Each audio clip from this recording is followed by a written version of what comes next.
नमस्कार भक्तजनों, आज मैं आपको सुनाऊंगी कार्तिक मास देवशयनी एकादशी महत्व और व्रत कथा। आरंभ करने से पहले आप मेरे चैनल हिंदू राष्ट्रीय व्रत त्योहार को सब्सक्राइब जरूर कर ले। आइए शुरू करते हैं। बोलिए श्री गणेश महाराज की जय। श्री कृष्ण गोविंद हरे मुरारी ही नाथ नारायण वासुदेवा। कार्तिक महाराज जी की जय।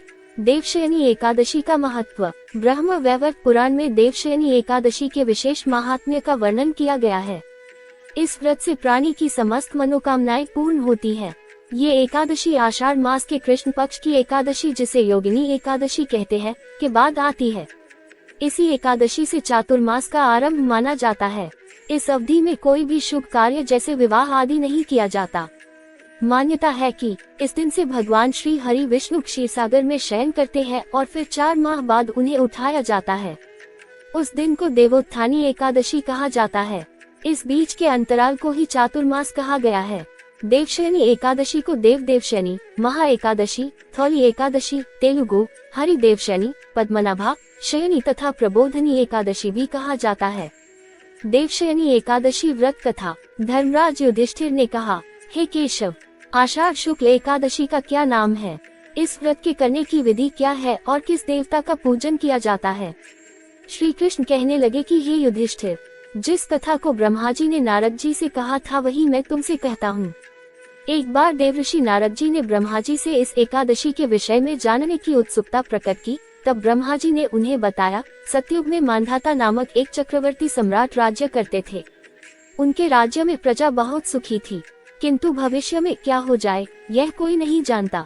अतः वे भी इस बात से अनभिज्ञ थे कि उनके राज्य में शीघ्र ही भयंकर अकाल पड़ने वाला है। उनके राज्य में पूरे 3 वर्ष तक वर्षा न होने के कारण भयंकर अकाल पड़ा। इस अकाल से चारों ओर त्राही त्राही मच गई। धर्म पक्ष के यज्ञ, हवन, पिंडदान, कथा, व्रत आदि में कमी हो गई।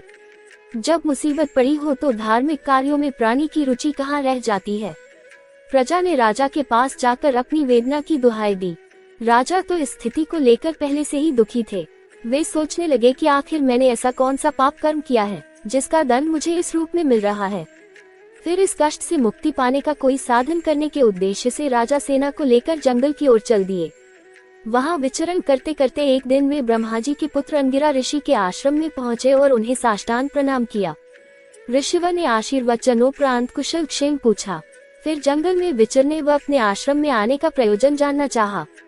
तब राजा ने हाथ जोड़कर कहा, महात्मन, सभी प्रकार से धर्म का पालन करता हुआ भी मैं अपने राज्य में दुर्भिक्ष का दृश्य देख रहा हूँ।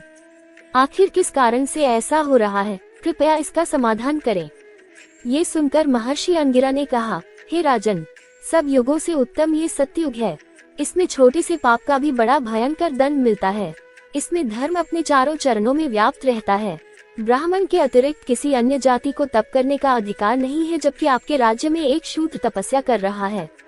यही कारण है कि आपके राज्य में वर्षा नहीं हो रही है। जब तक वह काल को प्राप्त नहीं होगा तब तक ये दुर्भिक्ष शांत नहीं होगा। दुर्भिक्ष की शांति उसे मारने से ही संभव है, किंतु राजा का हृदय एक निरपराध शूद्र तपस्वी का शमन करने को तैयार नहीं हुआ। उन्होंने कहा, हे देव, मैं उस निरपराध को मार दूं, ये बात मेरा मन स्वीकार नहीं कर रहा है। कृपा करके आप कोई और उपाय बताएं। महर्षि अंगिरा ने बताया, आषाढ़ माह के शुक्ल पक्ष की एकादशी का व्रत करें। इस व्रत के प्रभाव से अवश्य ही वर्षा होगी। राजा अपने राज्य की राजधानी लौट आए और चारों वर्णों सहित पद्मा एकादशी का विधिपूर्वक व्रत किया।